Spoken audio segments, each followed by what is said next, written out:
only mode.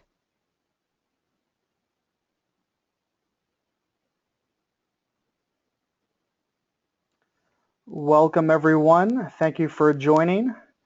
We'll be getting started here in just about a minute, waiting for a few more people to join. I'll be introducing Andrew Carbonell and Roger Caddell. The webinar should take about an hour. We encourage everybody to ask questions.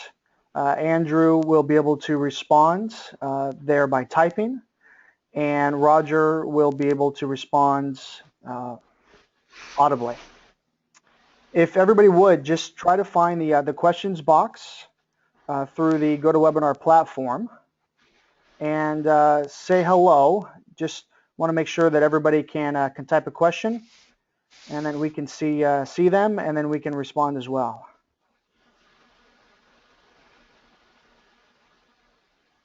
Wonderful.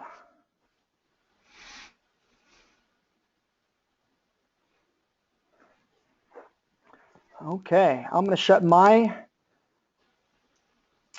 webcam off as Andrew and Roger be the ones presenting today. Andrew Carbonell has been racing in Spec Miata since 2006 when he was old enough to race. He's got multiple race wins, track records, since. He's currently running in the Continental Challenge ST Series where he and his partner are leading the championship. He's got multiple wins professionally as well, multiple podiums, one win at Mazda Raceway Laguna Seca. Very happy to have him. He's got experience at Daytona, a lot of experience leveraging and consuming data, and he is Mazda's factory driver helping us out tonight. Many of our Behind the Zoom features previously, Tom Long, our factory driver, professional driving coach, has led the way, as well as Randy Popst, Joel Miller, Tristan Vautier, Kenton Cook. We've had Roger Caddell on with us before. It went very well. He and Randy Popst presented a similar data leveraging seminar or webinar about a year ago. So very lucky to have Roger back. Roger's been with AiM Sports for many years. He's been a trainer for 31 years. He's got 39 plus years of motorsports experience as a driver, a mechanic, an engineer, and car owner. Hundreds of wins, 9 championships under his belt. His unique racing and training background, we feel, enables him to fully understand and effectively share how to use, consume, leverage this racing data. Ultimately, our focus tonight, however, is on Daytona and trying to help prep our competitors for the 2015 runoffs. AiM Sports has been providing cutting-edge data and video solutions for the motorsports industry for about 18 years, as many of you probably know, from track day users to top professional teams. They do it all when it comes to electronic instrumentation, data acquisition, and video. They are considered by many to be the most trusted name in racing. Roger, would you like to take it from here, sir? I would. Thank you very much, David. I appreciate it, and great to have Andrew along for the ride tonight as well. Looking forward to it. What we're going to talk about today is using data to prepare for the Daytona runoffs, and we're going to leverage Andrew's experience at Daytona, and we'll use data certainly, but we'll lean on Andrew quite a bit as well for the corner by corner stuff. So personal experience. There you go. So let's go ahead and jump. David, if you'd move your mouse out of the way, I think I can take over. And there we go. Okay. And just a couple of things about a couple of slides just to kind of get up to speed. But the way I look at it is what is data acquisition, and the important part of the data is data equals knowledge, and it's hard to make good decisions without a good solid bit of knowledge. And you can't really go a whole lot faster if you don't have knowledge on what to adjust and how to adjust it. Not only from the car standpoint, from the driver's side as well, and that's important. And data really helps us get those answers and make sure that those answers are really correct. So data equals knowledge equals speed, and the question I always ask is how fast do you want to go? So that's kind of where we're going to go with the main part of today's session. So oops, let's see if we can get that to try to get it to slide one slide. There it goes. One of the questions I get a lot is why use data? It's becoming much more mainstream now, obviously, but the bottom line of using data is to improve. And you need to improve it in a number of areas. Of course, driver performance, what we're going to kind of focus on today. Vehicle performance is another important piece, and vehicle health. If you don't finish the race, you can't win the race. So, why do we use it? At the end of the day, it's results. So, that's really where we're going to go as we move through the day with the slides. A little bit hesitation. Come on, baby. There she goes. Data analysis concepts. This is a slide that I've put together and it kind of embodies the way that I look at data and go through the analysis steps of using data. And you're going to see a lot of that in the slides we look at, in the actual slides we look at as we're going. So the first thing I use is what I call the data analysis triangle. We talked about that just a second ago. It's three sides of data. It's the driver performance, the vehicle performance, and the vehicle health. Everything you're going to work with in data fits into one of those things. I have what I call the money channels. To me, those are the really important things. It's lap times and speed. We're involved in a performance-based industry, and if your lap times must be going down and your speed has to be going up, and that's really the important piece of what we do. So, of course, we have a ton of other channels, and all of those other channels really just support those money channels, in my opinion. So, if you're a couple of tenths slower or a mile an hour or two slower through a corner, we open up other channels to try to figure out why that is, and those are those other channels. Basic analysis steps. What is happening? I'm slower in turn 3. The trouble is many stop there, and what we really want you to do is use the data to not only know what happened, but then where has it happened? On the entry, the middle, the exit, whatever it happens to be there, and then why. And if we can't answer that question of why, it becomes very difficult to make the right adjustments, both either from the driving standpoint or from the mechanical standpoint. So always when you're looking at your data, always keep asking yourself that question: why? Ask it like your 4-year-old son that's out there and just keeps asking that question, why. And once you get that answer, you're off and running. And of course, a big piece of that is it the vehicle or the driver that we're working on? Is the driver reacting to the vehicle's movement? Does the driver have to catch the car as it's sliding, or did the driver create that vehicle's movement? That's a critical component of the why, and in the data we can see those kind of things. So those are things that I want to make sure that that I follow as I go through my data analysis steps almost every time that I look and use data. So that's what that's where we will head.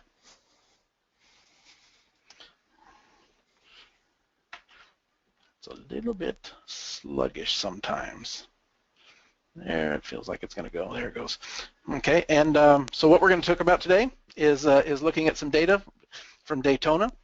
I've got some Spec Miata data that we're going to be looking at and using, and as I spoke with Andrew as we were getting ready and preparing for this, he gave me some the 4 main pieces, the most important corners and sections of the track. And Andrew, you want to identify those 4 pieces we're going to look at today, and then I'll jump back in and we'll show them some data from those particular corners. Absolutely. Thank you, Roger.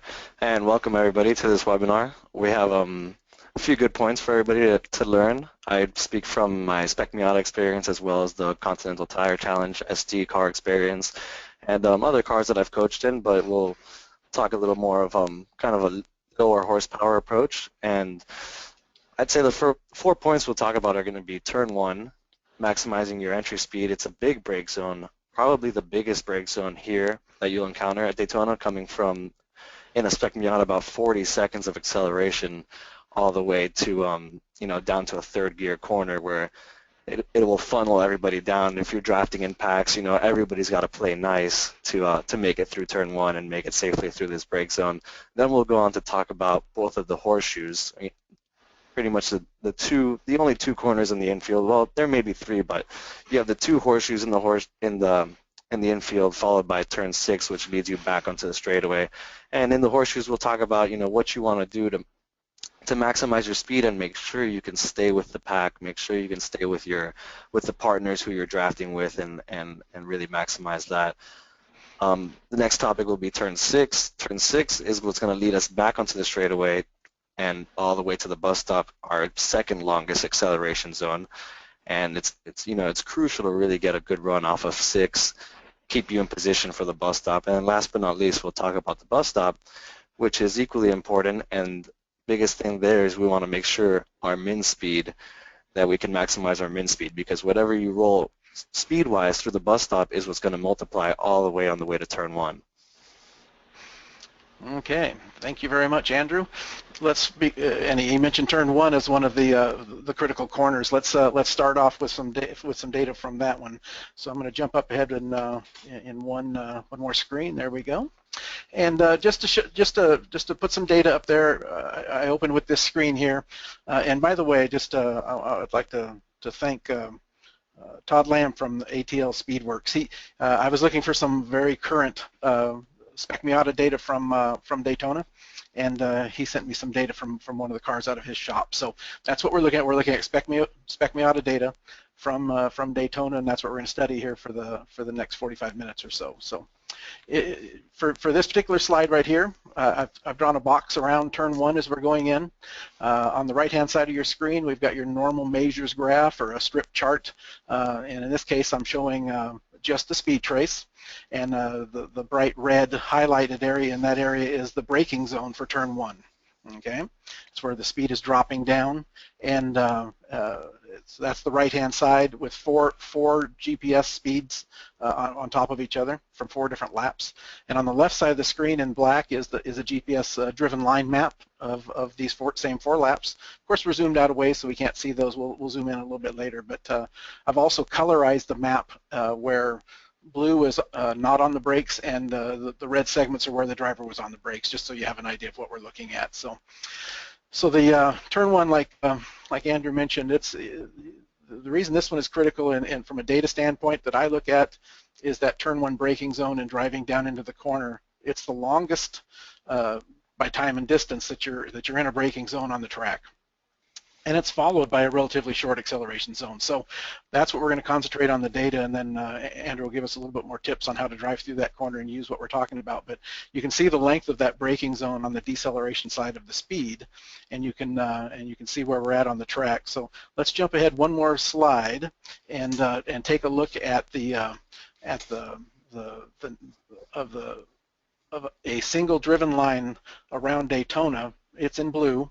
I've also marked out in this image the braking point, approximately where the braking actually happens in a Spec Miata, and then down on the left-hand side in the middle of turn 1, I've named it transition. Of course, there is a transition or an apex at that in that corner, but that's fairly close. What I did want to show before I turn it over to Andrew to talk detail about this, and then we're going to talk about some more detail on the data side, is I did annotate this graph with the braking time from the data that I had from Spec Miata. The car was braking in this particular braking zone for 7.5 seconds on average. That's a pretty long braking zone, and a little over 1,000 feet on average in it, and the car was pulling 76 miles per hour out of it. And it was followed by, down there at the bottom of the screen, you can see the acceleration zone to the next braking point, where it gained to only 29 miles an hour and accelerated for 10.7 seconds and 1,138 feet. So you can see why that braking zone is critical, right, Andrew? Yeah, absolutely. That's a great example. I love the picture. The transition point actually really depicts where the apex is, and shows everybody here how long that brake zone is and how much we want to maximize. I call it maximizing your straightaway. You're coming from such a long straightaway. There's not much of a run to the next horseshoe, so we really want to carry that speed that we've brought from the straightaway and carry that all the way down into the apex of turn 1. It's very easy to overslow that apex if you're focused on trying to get it slowed down to get a run out of turn one, I tell people, usually when I'm coaching them, think of it, it's a little backwards, but you want to think of turn one as almost a fast in, slow out corner. You're not really trying to get the run out of there as much as you are trying to really roll your speed all the way down to the apex. And as you can see, the apex is actually just past, it's hard to see down there. I'm not sure if you guys can, if my cursor is working here. Okay. That actually was pretty good. Yeah. So if you follow the cursor here, right around there, there's a white stack of tires, and that's what I've always used as an apex point, as a visual reference, right? So that's what, if you look at right here where the cursor is, that's what I see as an apex. And if we look at Roger's transition point, which I guess is where the car is going back to throttle, Roger? Exactly.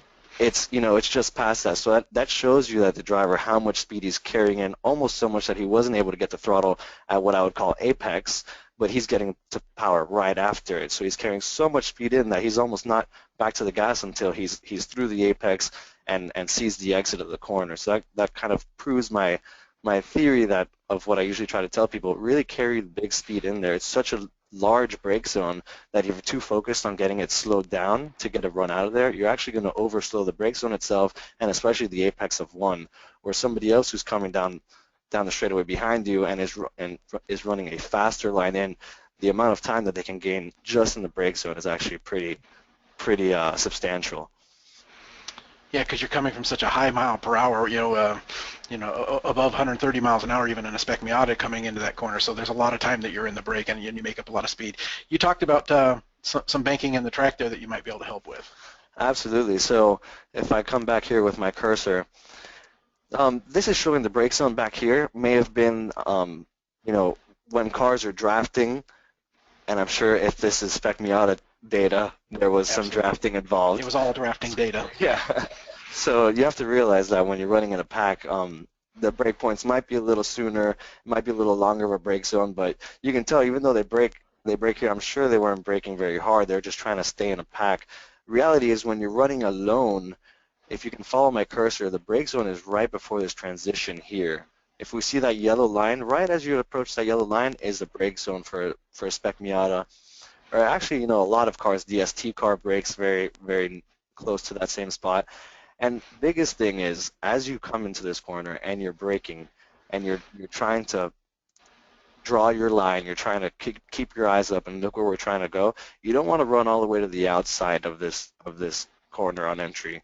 There's a crown in the road. So here as we come, if you can follow my cursor into turn one, you almost want to be left side of what we would call the crown or the middle of the road. So the road's kind of just is crowned in the middle, and you want to be left side of it, almost left side tires on the grass here on entry, and not letting the car go any further than about halfway over that crown. So you always want to keep at least the left side tires, left side of the crown, and that'll allow you to really be able to turn the car in and get to apex right around this point. If you are outside of that crown, you are off camber, and it makes it incredibly hard to actually make it down to the apex because you have to come over the crown and then back down the other side. Rather than if you were at least straddling it or left of it, you've got the banking to your advantage, and as soon as you turn in, you're gonna have the grip on the front tires, and it's gonna allow you to come down to apex, come off the brake pedal, and roll your speed. Remember, like I said earlier, looking for that white tire bundle. There's a white tire bundle. You almost want to aim at it, look at it as if you're trying to hit it, and I promise you will not hit it. The car is going to take one step and you'll apex right past it, just like this transition point shows. Perfect. And the roadway slope is something that we just can't find very easily with data. So your expertise on that is fantastic. Okay, let's jump up another slide. Perfect. And what we're going to follow each one of these corners with just some sort of a segment-specific data tip. And in this case, it doesn't have to do with that corner itself. But one of the things that we can find in data is how fast your feet are, and how fast you're getting from the throttle to the brake. And I just wanted to show a quick example of what that might look like.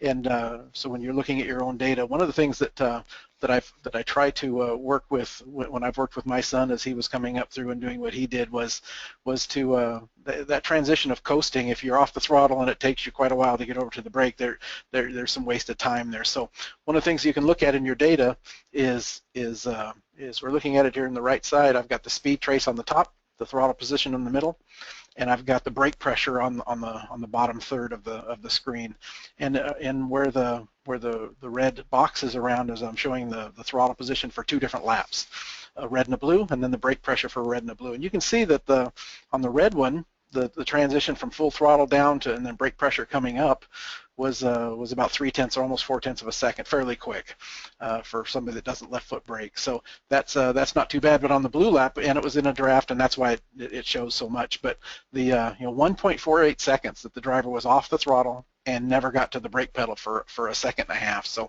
wanted to show you what that kind of looks like, and then that's something you can look at in your own data if you have throttle position that and brake pressures that you can really kind of watch and train yourself to be fairly quick on that transition. It's a fairly important piece. So let's go ahead and jump up one more slide.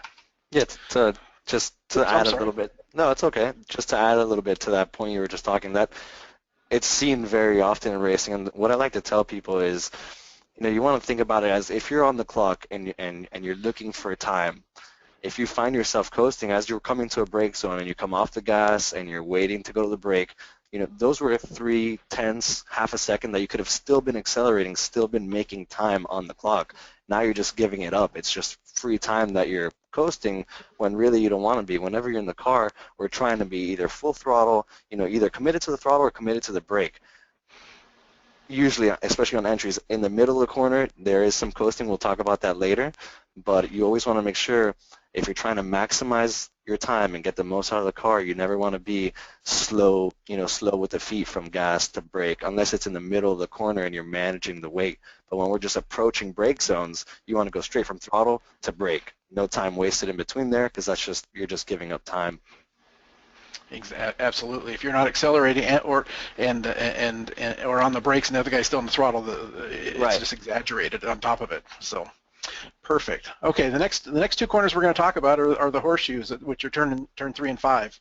And Andrew mentioned that the late apex was kind of a thing that works for him and has proven to be really good. Let's take a look at the picture in the next screen. There we go. Oops, I think we might have jumped 2. Can you go back 1?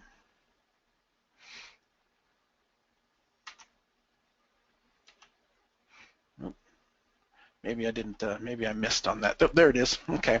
Here's the picture of the track on the infield, and so at the right hand edge there, you can see the braking point and the and the amount of time that you're in braking for this particular one, and that you have a decently long acceleration zone through the kink in the infield, and then into the second horseshoe. Very, very tight corners, and we'll talk about. Andrew's going to talk about some things that he sees and how he works those particular corners of the track. Yeah, definitely. This is a great picture again with those transition points. I love them because this points out so clearly. These are 2 similar horseshoes in terms of what they look like and how the car reacts through them, but they are different. Each one has its personality. So the first horseshoe being what they call the international horseshoe. If you can follow my cursor, it looks like the apex is more or less red in the middle. And if we go ahead and look here to the west horseshoe, you see how much it looks as if it's an early apex, but really on track, what you don't realize is as we're coming down here through the brake zone, you actually almost make it all the way to this access road before you turn. It's hard to really get a picture of it here from this track map, but from inside the car, it feels like one of the latest turn-ins you'll do all season at any track. You almost are looking at the apex outside your passenger window as it goes by, and then you turn in right before you hit the end of this access road. And it's a little bit more of a diamond to where the first horseshoe is just a very smooth radius, and you're trying to kind of catch the apex in the middle as you transition back to throttle. The west horseshoe over here is actually what I like to call, you diamond that corner off. So you're deep in the brakes and you're not trying to round it off. It's kind of like you're deep in the brakes very late with your turn in, and once you get it slowed down and turned, it's almost a diamond point coming back off. So although it looks like an early apex, it actually from inside the car feels very late in terms of where you turned. Where you go back to throttle is early, but that's because the diamond point is all the way over here. Like I said, it looks a little early, but in the car it's a very late turn, and visually what you want to see visually from the driver's seat, you want to almost be looking at this apex out of your passenger window before you turn. Interesting. Interesting. Okay. Okay, let's jump up one more slide if we can. Yeah, there we go. And on this particular one, I did stay with that late apex look and feel of the data that we had. And again, he was in a draft, and the car was, and so he may not have been hitting them exactly where he wanted to, Andrew. But in this case here, there's a couple of channels that I like to use, and in order to see the apex and what the driver was doing inside. Some cars are going to have steering position sensors, and some cars aren't. A lot of cars will not have that. So one of the things that you have with an AiM GPS sensor is a channel that we call the GPS gyro, and it is reading out the rotation of the car in degrees per second. So while the it's generally close to what the steering position sensor would look like or feel like, but it's what the car's actually doing. So we can't get understeer, oversteer out of it, but we can get the rotation of the car. And if you look at the bottom of that screen in the third window, the bottom of the third red trace there, you can see that where I've got the cursor, there's a hump there where the driver has turned in and got a lot of rotation done fairly early, and then has relaxed the wheel just a little bit and then peaked up and got more rotation right at the end on that GPS gyro channel. And what happens when you end up having to return in and do a double apex like that, or a double turn in, for lack of a better word, you can see by the blue trace right above that the driver tried to go back after the throttle, and when he did, then he turned the wheel again while he was throttling up, and it actually had to back out of the throttle to get the thing to not spin the tires, and then go back after the throttle once the rotation was completed. And you can see by where the X is, where the little in the black part of the screen, I've put a red box around the X because I know it's a little hard sometimes to see these screens via the webinar, but you can see how early that first apex was, and then the second apex that he did is more in line with what Andrew was talking about. So you have anything to add to that one, and not being able to get to the throttle too early on that one? Yeah, this is a perfect example of what can happen to a lot of people in the horseshoes here at Daytona, and what makes this even easier to what makes this so easy to happen is when you're running in these trains of cars, it's very easy to follow the car ahead of you, and he's following the car ahead of him. So when he turns, you turn, now you've turned the car early. Everybody, you have to remember that the car ahead of you, he might be turning at his turning point. If you turn with him, now you're turning one car early. So once you're 3, 4, 5 cars back and the whole train turns in, you could end up turning 4 or 5 cars early because you see your train turning, and then end up with such an early apex as we see in this example. At that point, now you're so early down to the corner, you want to go to throttle to stick with your train of cars, right? Because you need to draft them. You cannot lose your partners. Well, you're not going to be able to. Look how early you are on the apex. Look how much wheel input you're going to have. It's like that old saying, right? If you tie a string between your steering wheel and your pedals, with this much wheel, you can only give about a quarter pedal. As you open the wheel, then we can go to full throttle. So we need to be able to get to the back side of that horseshoe. We need to move that apex all the way around to the other side so that we can go to full throttle and we can stay on our partner's bumper. At this point, you've turned in too early. You're going to have to come out of the throttle. It's going to ruin your run off of the corner, and at that point, you're going to lose the pack. And to go back to why this usually happens, it's because you're turning when the pack turns. So remember, guys, you want to stay in line with your pack and kind of do what they're doing, but have your marks. Always have your brake point, your turning points. Don't go specifically off of the car ahead of you. Always drive your line. Perfect. Okay. That's a segment-specific data tip and a couple of channels that are very valuable in seeing the result of some of those things that happen. So let's go ahead and it worked for me that time. Let's go ahead and talk about turn 6. Turn 6 is the one getting you up onto the banking and the long run on into the the bus stop. So let's jump up and look at what some of that data actually looks like. And Right. I've put the cursor where the turn 6 exit is. So we've got the braking zone into it in that white in that red box, and where we're at on the track, of course, is over here in the black GPS driven line map. And look at the run, how long the run is into the bus stop.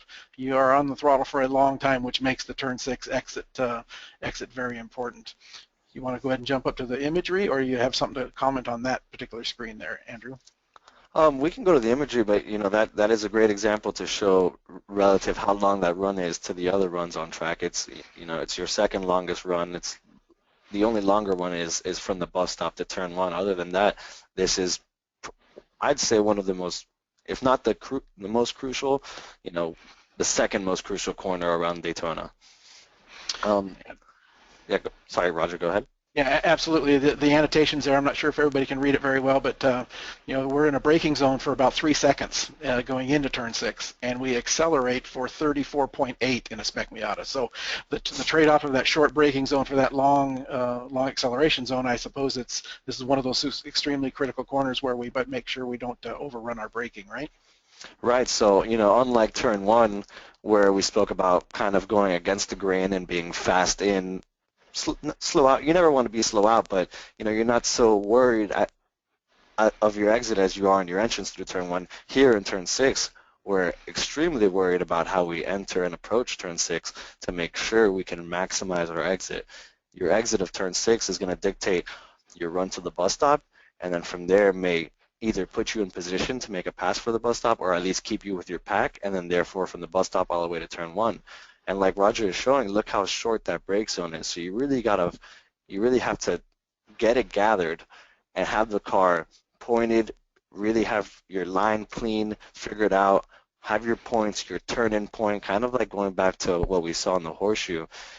If you're in a pack of cars, you don't want to turn too early and be early apex and not be able to get on the gas, right? So we want to be able to hit our marks and be able to go to throttle one time and one time only and fully commit to the throttle to stay with our pack. Turn 6 is a little deceiving because it's so wide. So another thing, guys, at the exit of turn 6, let me see if somebody is that my cursor? Okay, I think I have control of the cursor here. Okay, go ahead. So right here at the exit of turn 6, you see the line is actually very wide. That's possible, especially in a Spec Miata if you're just, kind of rolling big speed. But ideally, as you exit turn 6, you kind of want to cut back across the track, almost left side tires to the grass as you come back onto the banking, just because it's less distance traveled. There's not really much reason to travel all the way around the perimeter of that, especially in a Spec Miata. Maybe if you had a moment and you're out there and you're just trying to stay committed to the throttle, you can be there. But ideally, you want your line in turn 6 to be able to point you and come across this exit road, what we see here. You don't want to be all the way out there. You want to be almost coming back across and touching the corner of the grass with your left side tire. So guys, just kind of keep that in mind. We don't want to run the big perimeter all the way to the wall. You're traveling a bunch of distance that doesn't need to be traveled. Also, you've got a lot of wheel input as we're trying to add throttle. So if we can get a, I don't want to call it a late apex because the apex is kind of it's semi-early in this corner, but what you do have to be, you have to have the car rotated and pointed and positioned on track to get a straight run out of there.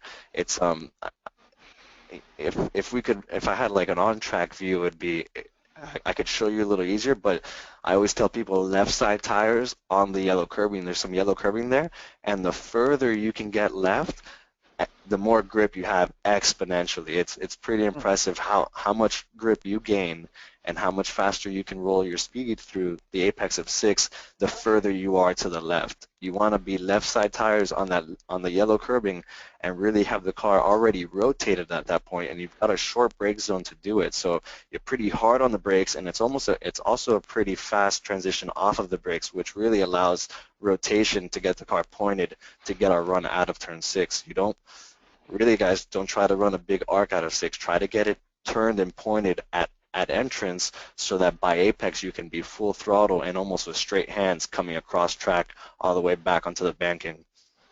And how far up on that bank, since this is such an important corner, do you run up that banking, or is that really dependent on your exit speed?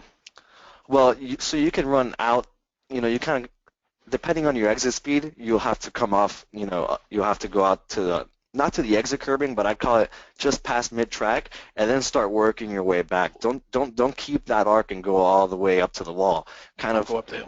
Yeah, wherever you end up, start now. Now you want to come and cut across and come back, almost so your left side tires almost hit the grass, Okay. where the grass meets the tri-oval. Yeah. Okay, gotcha. Perfect. And then we're going to be on this thing for 34.8 seconds in a Spec Miata at least, so a very long run.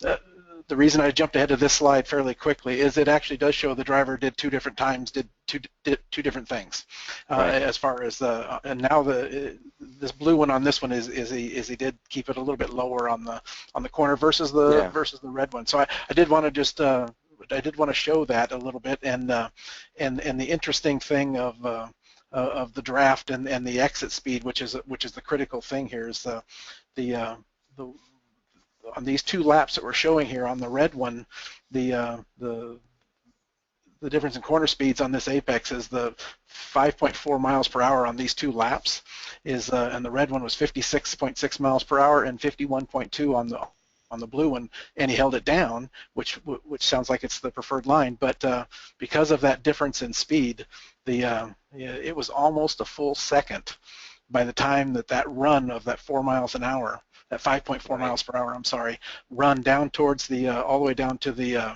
to the bus stop. Exit speed is king on that particular corner, obviously.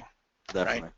So, and at the bottom of that screen, you can see, and I didn't highlight it, but you can see that there's a time compare bar, what we call time compare bar in the AiM software, and it is just saying wherever you put the cursor, that's the difference between the two laps that you're showing, and you can see that these two laps were nearly the same when they exited that corner, but up underneath some of the information there up in the upper right-hand corner of that bottom side, it's above a second that the car was actually gained going down that run into the bus stop. So very, very critical on exit speed is what we wanted to talk about as much as anything there. Yeah, that was huge difference in min speed there too. Yeah, exactly. 4 miles an hour is big. Yeah. Obviously, again, draft and it's great data to look at, but there's probably some reasons for that. So the next one we're going to talk about is the bus stop, and one of the tips that Andrew wanted to talk about here again was that the maximum at apex speed, that minimum speed at the apex is we got to work hard to maximize that, because this is the most important exit for the length of the run coming off of it, obviously. And then I've got a couple of slides that show a little bit about the draft, and so we're gonna show a couple of laps. One was in a draft, one was out, and I'm going to show you some slides on that and take a look at that. So let's see if we can jump up a slide. Here's what the data would look like in that particular corner. Again, I've got 4 laps here just to show a bunch of data, but you can see the min speeds at the bus stop there. Basically 3 different speeds on min speed there, and then I put the cursor just a little bit on a little bit past the exit just to show. Right. But those are 4 laps coming out of the bus stop. Let's jump up to the graphic side, and Andrew can give you some feedback of where you want to go on this one. Yeah, so the bus stop is, like you said, Roger, it's definitely one of the most crucial corners. It dictates, at the end of the race, it's going to dictate how you will finish.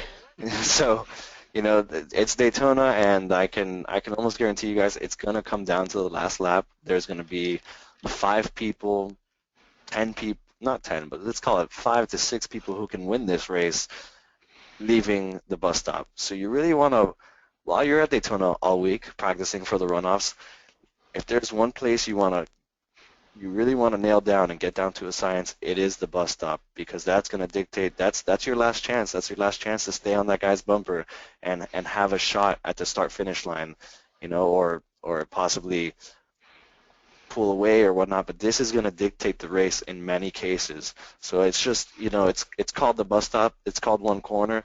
Really, it's 4 corners, and the reality is, I look at it as call it 3, or actually 2, because as you enter, so that we'll come back and we'll start from the entry. As you enter the bus stop, it's all about, you want to carry in your speed from that you brought from 6. You want to have a good solid entry, but most importantly, you want to have the car settled down. You want to have all 4 tires. You want to have your grip on all 4 tires. No big pedal movements as you come through there. The car is going to be extremely loaded as you come through the entrance left and then bring it back right. So you want to make sure to do this all as smooth as possible to make sure you can maximize your grip. If you come in here, big entry speed and you're crossed up on the way in, and the left-hander, by the time you gather it up in the right-hander, yeah, you carried a bunch of speed into the bus stop, but now you've slowed down through the middle of it, probably big time, and it's going to hurt your exit and your run all the way to turn 1. So as much as you want to carry big speed into the bus stop, you want to make sure that we can have it gathered and really have maximal grip in the middle of it to get the run off and all the way to turn 1. So it's like I said earlier, it's kind of 2 corners, right? We want to come into it with a left-hander. We're going to trail brake.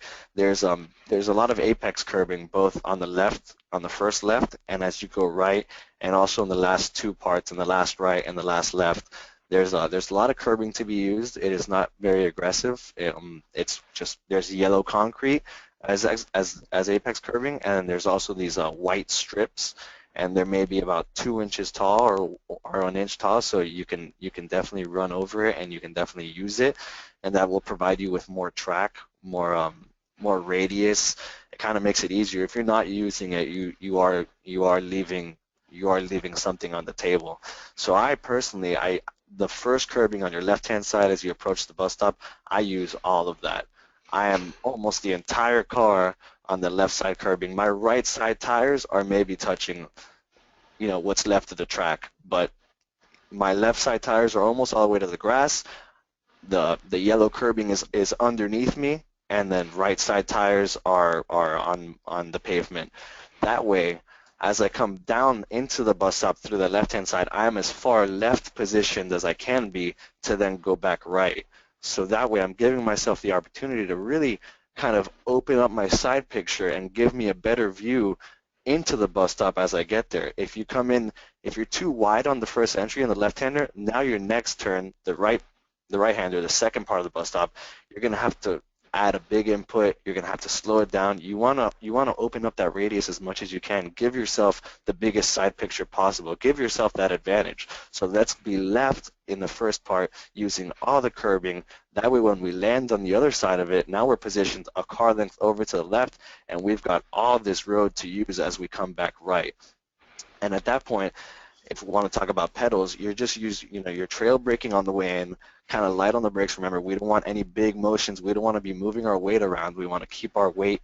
We want to keep the car as balanced as possible, keep the grip across all 4 tires, and that way we can maximize our speed, right? More grip you have, more speed you'll be able to roll, the better exit you'll have, the better run you'll have on the way to turn 1. So kind of keep this in mind. Light on the pedals, a constant trail brake down through the left-hander, using all of the curbing. As I make it through the left-hander, I'm bleeding brake pressure. As I bleed the brake pressure, slowly I'm transitioning the car back right for what I would call the second turn of the bus stop. As I come back right and then the car sets, we are now in the middle of the bus stop, what Roger has labeled as a transition point. And at that point, once you feel the car set to the left side, you feel the weight take a set. Now you can go back to throttle and get your run from there all the way out of the bus stop into turn 1. The second half of the bus stop should be flat out. It's just a little bend to the right and then bend back left. Again, it's going to have the yellow curbing. It's going to have the white strips. You can run all over that. Actually, people go beyond that and start getting into the grass. I'm sure many of you have seen it during the 24. It starts digging a huge hole of dirt to the point where cars can't use it anymore. So I bet you as we get there, we'll be able to use most of the curbing and maybe some of the grass, but by the end of the week, I guarantee you it's going to be a hole, and we're going to have to stay on the curbing, on the track, and kind of just keep all 4 tires on the island. adjust as the weekend goes along. That's an important thing to always know, right? Exactly, exactly. Just an interesting fact here is as we were looking at this, I'm going to show you 3 slides here in a second of data exiting this driver against 2 laps in the same session, obviously, but 2 different ways of driving through the bus stop. We're going to show you some actual data from that, and look at that. This particular Spec Miata during this run, 40.0 seconds. A full throttle run and over 6,500 feet into turn 1. So in fact, I had to check it several times in the data, go back and look at some old data to make sure that I was actually writing that right. I couldn't believe 6,500 feet. So yeah, you're on the throttle for a long time. So we're going to have, by the way, we're going to go through a few more slides and a little bit more discussion, and then we're going to have some time for some questions. So if you haven't typed in a question into the box, we're going to have a few minutes here at the end to answer some questions that you may type in. So let's look at the next slide and look at a little bit of data. This is a zoomed in shot of the bus stop, okay? And again, I've got a red and a blue lap, same driver, same session, but 2 different ways through there. And it was interesting here, and I know it's probably a little bit hard to see, but there's a the red and the blue, and right here where I'm just ahead of the driver's, the car's X, the location of the car, just ahead of that, you can see that the blue line is actually to the left of the red line, going up to the right in the car's direction. So the red line was using a little bit more of that curbing that Andrew was talking about, which is allowing the car to have more options on the way out and get some things done. So right where the cars are sitting right now, where I've got that red X, you can see in the upper right-hand corner that the GPS speeds for both of these are identical at 80.9 miles per hour at this point, which is the minimum speed in the bus stop. As you can see in the middle of the 3 graphs is the speed trace. Both cars, both laps, the driver is flat to the floor and is already there and is committed and is going. And then that bottom one I wanted to show you in lieu of a steering position or something is that gyro again. And you can see that because of the driver's position using a little bit more of that curbing, you can see by this gyro channel that the red trace is dropping off quicker and the blue one is staying up there. So the driver on the blue one is having, because of not using quite as much curbing and having to drive a larger radius, is having to go ahead and keep some wheel on a little bit longer at that middle of the corner and towards the exit. And so with the driver in the red lap able to free up the steering wheel a little bit earlier, it's a little hard to see. I don't know how big it is on your folks' computer screens at home, but while we're at 80.9 miles an hour where the cursor is, if I go up 1 slide, this is 285 feet farther, and in only 285 feet, you can see the GPS speeds. The red lap now, because of being able to free up the car and open up the steering wheel and get to the throttle earlier, and Spec Miata's not having a ton of power. If you keep them bound up, it does pull them down. The red lap now is 1.3 miles an hour faster already, and only 285 feet, which is no time at all in effect at that speed. So very, very quickly that car started to roll through the corner and on the exit even better. So great exit on that one. Let's look at the next slide. And Andrew, you have anything to add to that? That's basically exactly what you were saying a minute ago, ironically enough. That's exactly what I was saying. It's and like you said, especially in a Spec Miata, any low horsepower car, and Miatas especially, because they create so much mechanical grip. Anytime you have any wheel input, you're slowing the car down. So like Roger said, if we can straighten up that wheel and start our straight hand run, you're gonna pick up speed. You're gonna accelerate faster than the next guy. And very, very clear in this data here. So yeah. If so now let's jump ahead. The red one's got a little bit of a run on the blue one there, but if I jump now towards the I'm virtually at the start-finish line, and this was some interesting data that as you back here where the exit was down at the lower left-hand edge is where we exited the bus stop, and then the entire run. And at first the red lap had a little bit of an advantage because the exit speed was good, and then the blue one takes over. And by the time we get to the end of the straightaway, take a look at that. It's the blue one is 2.5 miles per hour faster than the red one when they get to the end. But look at the blue trace. Interesting to see how the speed trace is going up, and then all of a sudden takes a couple of shots down, and then goes back up, and those are bump drafts. So he's working the rear bumper of the car in front of him. and making speed, literally making speed. So the bump draft works. Andrew talked about it earlier that drafting is so important. That last lap, obviously the blue car here was pushing pretty hard. So interesting to see the bump draft being quite so clear, right, Andrew? Oh, absolutely. For all those who have raced Spec Miata or seen a Spec Miata race, I'm sure you're very familiar with what Roger is saying. And looking at that graph, is that just look at the time variance on the bottom and the speed chart as well. It's crucial. Daytona is one of these places where as much as I wish you could run around there alone and get away from the pack, you really can't. Not in a Miata. You you you need a teammate, you need a partner, you need maybe a few teammates to make this work. So this slide is great at showing us how big of a difference that is. You can see how that blue line just the speed trace increases huge until the bump, and then it matches, and then it increases again because he's still behind that other car. So it shows you even after the bump, it continues to accelerate because they're both working together. That's Spec Miata in a nutshell right there. Yeah, amazing. And I didn't want to clutter up the graph, but I did look at the longitudinal Gs, the sensor, and you could see the hits. There's a lot of data in this data where he was being the one being pushed, and you could see the hits the other way in the longitudinal Gs. And by the way, I did not put throttle position trace up here, but he was flat to the floor and never touched the brakes or lifted off the throttle either.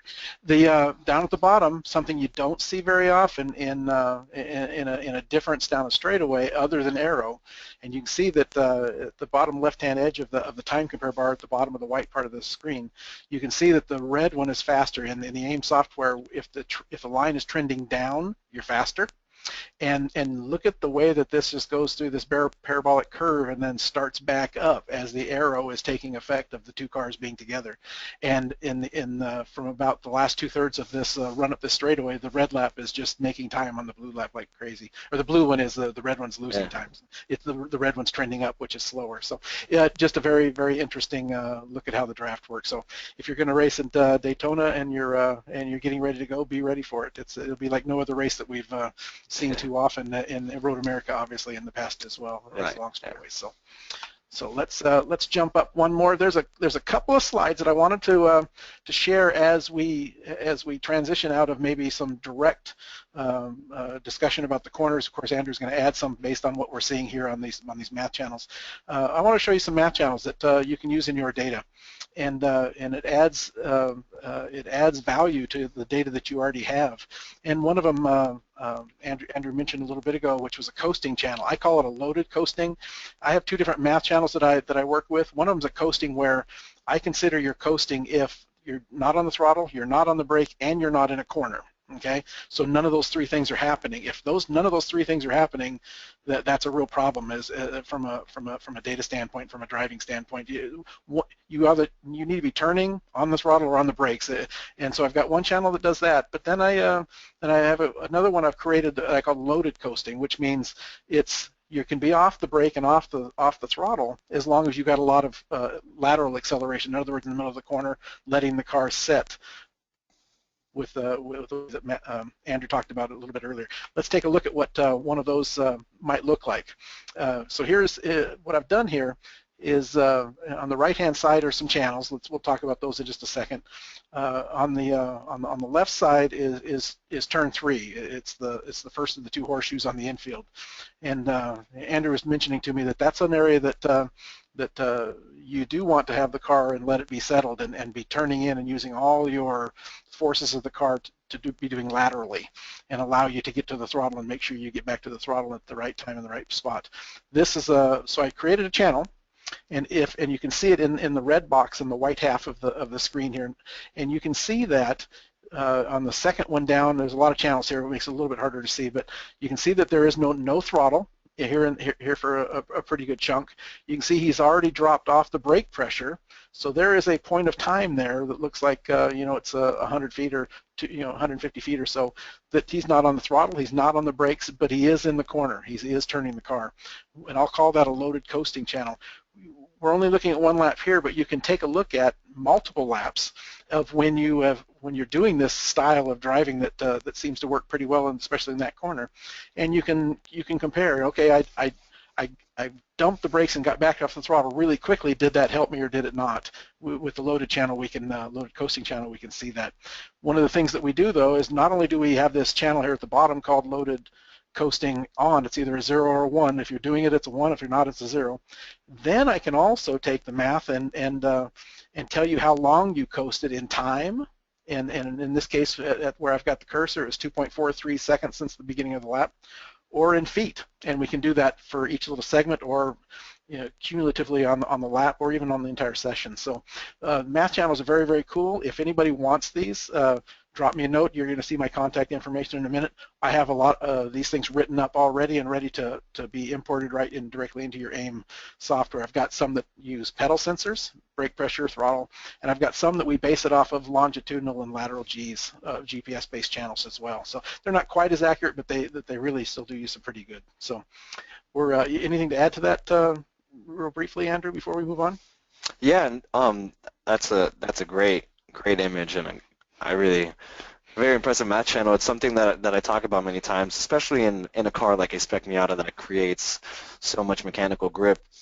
It's very easy to overslow the car by the time you've reached apex if you are braking all the way to apex and then going straight to throttle.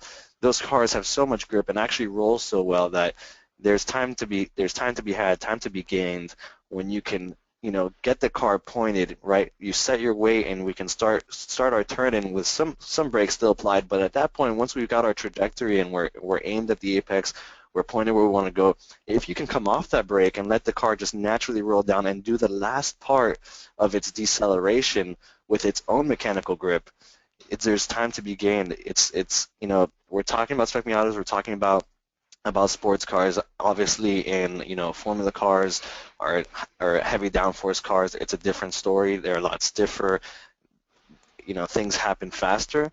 In these types of cars where we're so soft and we're kind of waiting on the car to set, it's something you want to do. You want to have that point of kind of no pedals, right? Turning in and letting the car coast down its last bleed off its last little bit of mile an hour with its own mechanical grip on the way to the apex. And this is a great way to find it in data and study it if you're not doing it yourself, or maybe somebody else is. This math channel is really great to really show it and highlight where some drivers may be doing this in specific corners.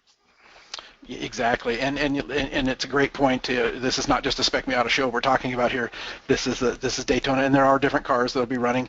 And a channel like this and other channels, data is knowledge, right? Yep. And knowledge equals speed. And if you try it this way a couple times, look at your data. Did it help or did it not? Data is where you find out those answers. It's not just a feel. Sometimes the feel's great, but sometimes data is really boss when it comes to things like that. And one other channel I want to get to before we call it an evening is I've created in the same set of math channels that I'll pass along to anybody that asks for them via email is some braking channels. Daytona is not you're not going to be you're only braking 5 times. There's 5 braking zones there, but one of the things we can do is we can turn on a switch 0 to 1 when you're on the brakes and when you're not, based on longitudinal Gs if you only have a GPS-based logger, or if you have a throttle or brake pressures, we can actually use values to do that as well. And in this case, you can see that we calculate when we're on the brakes, and then I've got 3 channels here that I've just thrown together. I wanted to show you. It's braking, how long you are braking in time on brakes per lap.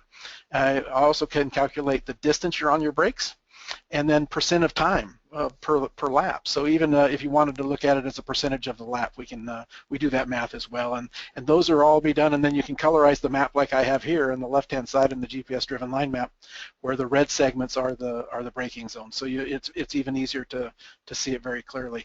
And this kind of a channel can be done with virtually anything else, with throttle, partial throttle between 2 different numbers, so we know exactly how long you're at the partial throttle side, anything over 85%, or in what gear, and how long you're in 3rd gear for number of feet and time. Those kind of things we can do with virtually any channel. So let's talk about, to anybody that's listening, if you want to talk about some math channels, we can do that as well down the road. So let me, as we're closing, just a couple more slides left, and then I'll turn it over to Andrew.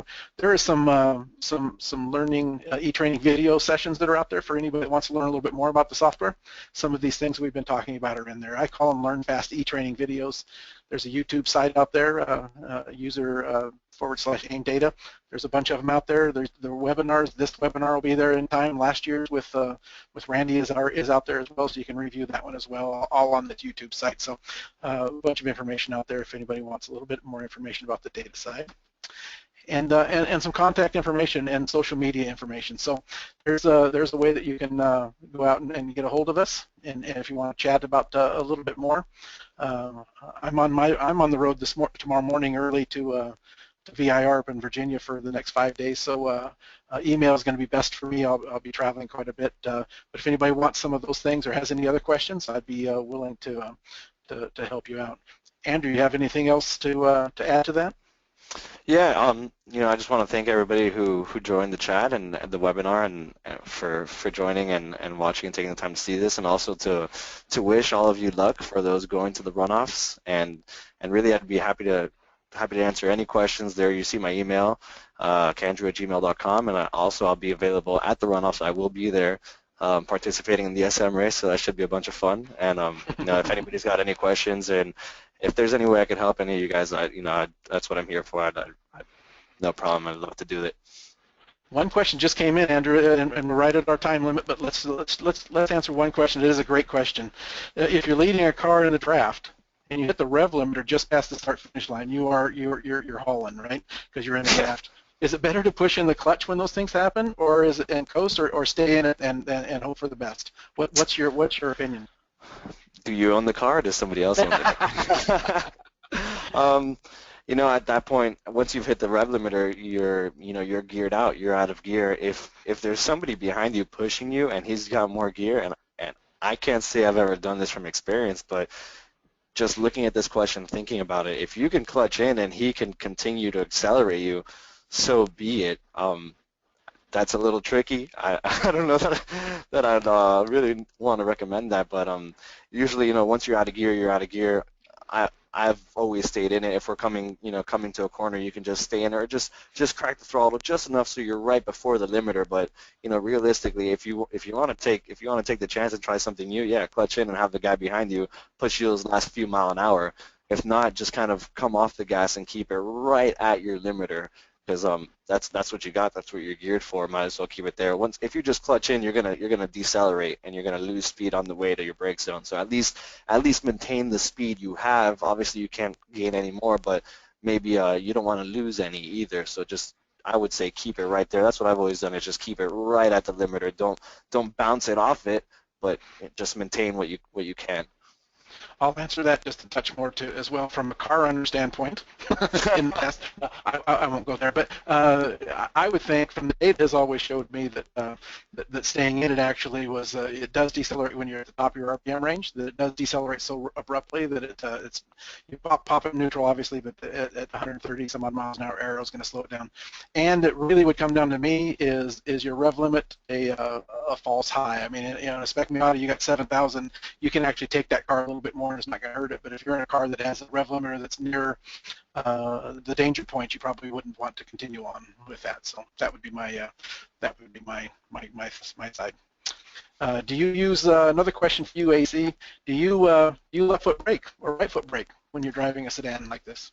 Yeah, so like you just mentioned there, a sedan, right? So predominantly whenever I'm driving a sedan type car, I right foot brake. There's in these types of cars you have to wait for that weight to transition. You're not trying to rush anything. It doesn't transfer weight that fast. So you can left foot brake if you feel comfortable that way.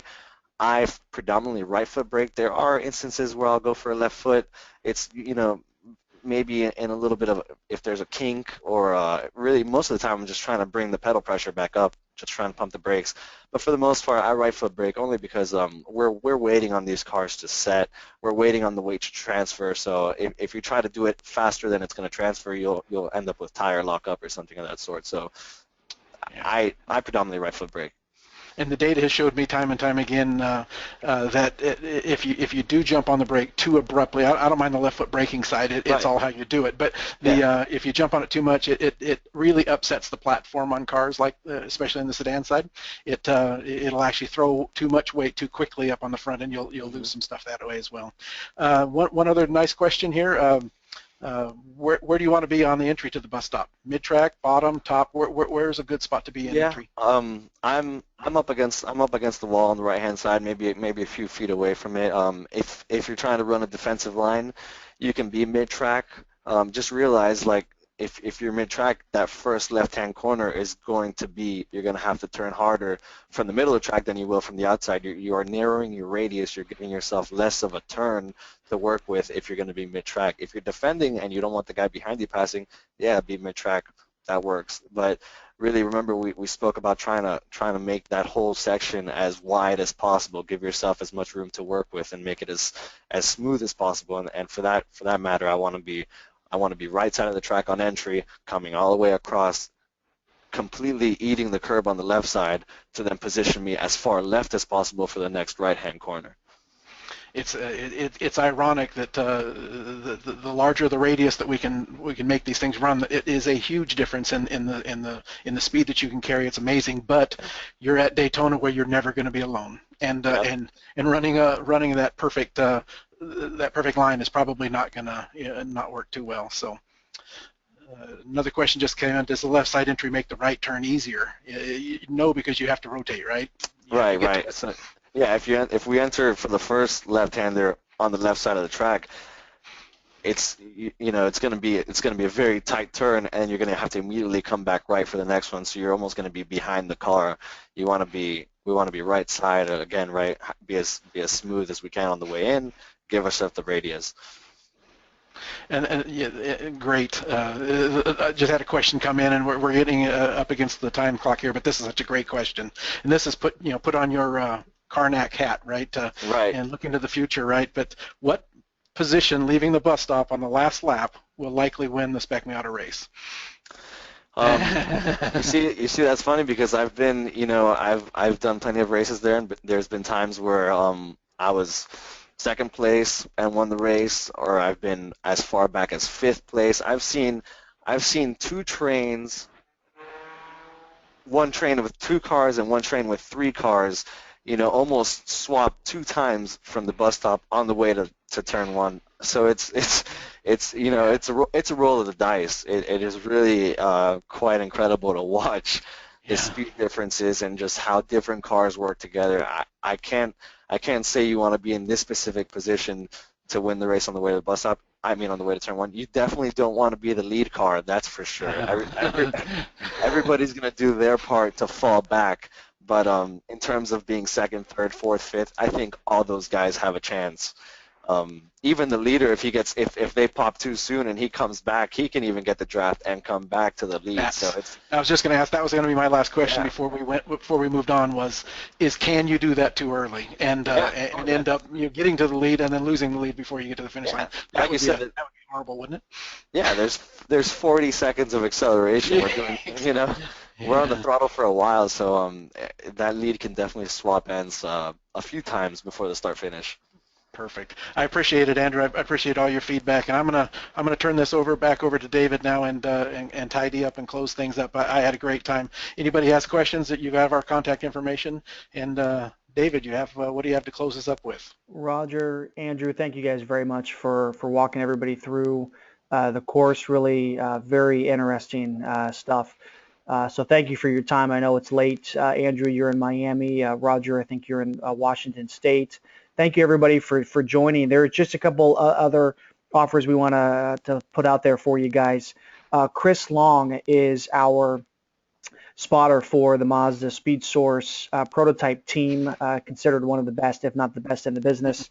The best, fantastic. Well, we think so, and we've brought him, or we're bringing him to the runoffs, and he's going to help coach in all of the 28 classes, but really the focus will be for the Mazda competitors.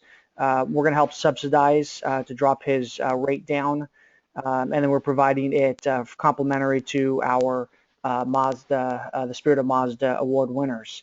So his contact information was sent out in an email through Constant Contact that we had about the runoffs. I sent it also again today. So really consider taking advantage of his services. Really will be eye-opening and probably safer at Daytona. There's been some tough crashes there. So also we've got on Tuesday, September 22nd from 4 to 5 p.m.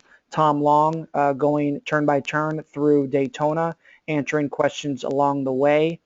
He won't focus quite as much on the data, but really, of course, just about nobody better than Tom Long. Andrew Carbonell might argue. I think it'd be very interesting. But really, really happy to have Tom there. What we're also going to do is Tom's going to be helping to coach a few drivers during the week as well, complimentary from Mazda.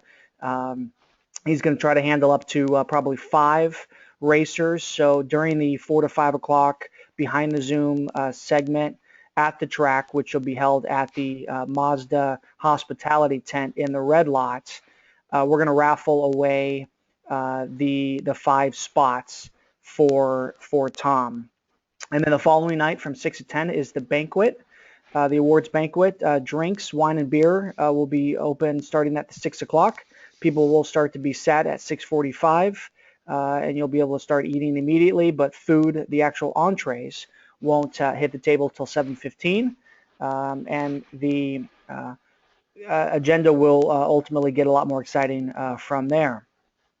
That's it for us for today. Really looking forward to seeing everybody at the runoffs. I'll be there helping with parking starting on Wednesday the 16th.